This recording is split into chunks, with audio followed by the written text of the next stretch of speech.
misdiagnosis have been identified as some of the impediments in addressing mental health issues in the country. Survivors say overcoming mental health in an unequal world is no mean feat. Serfine Achieng Ouma spoke to Peter Waweru Muthumbi about his 2-decade struggle with depression and 4 suicide attempts. My name is Waweru Muthumbi. I'm a mental health champion and advocate, currently working with basic needs, basic rights. I've lived with depression for 20 years, and it was diagnosed. It was first diagnosed in 2016, but it was never treated. A lot of things happened. I literally missed out on life, because I was so busy. You can imagine, I wake up in the morning, first thing I do at around 6 a.m. is to go look for changa. It all started when he joined high school and felt abandoned by his family. I kind of felt rejected. Ni kama nimetengwa. Like the family doesn't want me. So I think the depression started from there, because I remember taking my first sip of alcohol when I was in high school. Waweru sank into depression but camouflaged it with alcoholism and drug abuse. I was that kind of person if we go for a family gathering, immediately after the meeting I become another meeting. You know, ongelesheni pita pombe yake, ongelesheni pombe yake. So people used to see me from an angle of alcoholism and drugs and substance abuse, instead of trying to find out what has led me to that. And that is, I think so many people are going through that.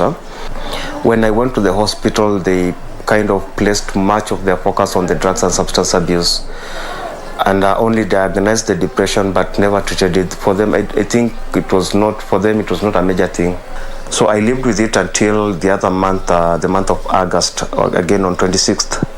I had a very major breakdown and I had to go to the hospital, where I was now re-diagnosed with depression, and now I'm currently under medication for the same. Existing in a society where stigma and lack of awareness about mental health was rife made his predicament worse. This one I've seen with my family members, not knowing what I'm going through, and most of the time they'll downplay it by I'm seeking attention, especially when I'm suicidal. Like I can remember in all my attempts, I tried to raise the concern with my family members, and most of the time they will tell me, "Apana Peter, wewe, you know, uko na mchezo mingi, wewe ni pombe." Most of the time, especially me as a man, I'll try to express myself, and it's normally played down by, you know, you're a man, you're supposed to be strong, you're not supposed to be talking about your weaker side. The more he sank deep into this dark place, the more he wished never to come to the surface. He attempted suicide, not once, not twice, but 4 times. That day, after doing my usual drinking and everything, I got paranoia, and I started seeing things that are not there. You know, the way you there sit down there, you normally say unajita ka mkutano. So nilijita mkutano, and me, myself, and I came, and we had a meeting, and we analyzed my entire life, and I was like, there's nothing I'm living for. So I kind of felt nimefika mwisho, and there's no one I can share with my story. According to the World Health Organization, nearly 3,000 people die of suicide daily. Waweru says mental health issues should be handled as an illness and not a lifestyle.